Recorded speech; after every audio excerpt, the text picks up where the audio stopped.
All right, Drew, you had the night to reflect on the game. What are the thoughts around the group this morning? The group's a bit more positive than after the Collingwood game. We obviously played a lot better in the first half. The second half we couldn't match that intensity, and we let Geelong back in, I think, early in that third quarter. Let them kick multiple goals, but I guess the outlook's a lot better now. There's a lot more belief, and we've certainly played some better football against Geelong. Despite losing, we certainly feel gutted that we lost, but not as gutted as we were the week before against Collingwood. What did you take out of the review? Where do you think the game was lost in that third quarter? Yeah, I think in the first half our midfielders and Goldie gave us first use in the ruck, and we got it going our way a lot. In the third quarter they probably won the contested ball a lot more and got it moving their way a lot quicker. We probably turned the footy over a little bit, tried too many risky options in the corridor. They worked for us in the first half, but Geelong certainly covered those options in the second half, and their pressure was better, and they managed to turn the footy over, get it back from us, and they got it going their way. What about the approach from Brad in the review? What's his thoughts? Has he been positive or more negative?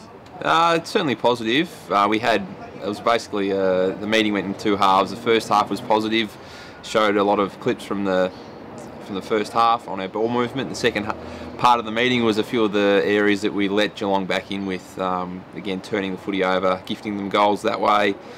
Just a bit of decision making, I think. When the pressure came, we probably got rushed into bad decisions. Instead, in the first half, we had a bit more time and space to think our way through moving the ball up the ground.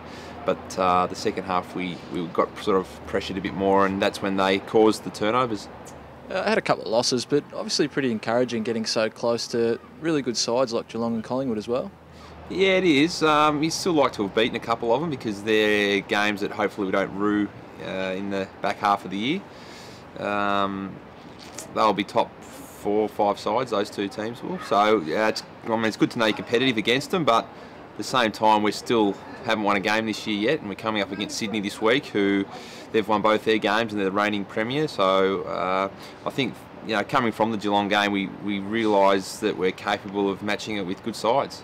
We didn't play that great against Collingwood. They forced us to play bad as well by the amount of pressure that they put on us. But a lot more positive things came from the Geelong game.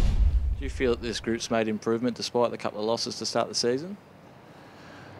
Yeah, definitely. Definitely made improvement. Even from the Collingwood game to the Geelong game, we made big improvements. We tweaked a few things and practiced a few things, out there on the training track, and we showed how quickly we were able to adjust. So that shows maturity within a group, being able to implement Brad's instructions. You spoke about Sydney, Drew, and where are those areas of improvement that we need?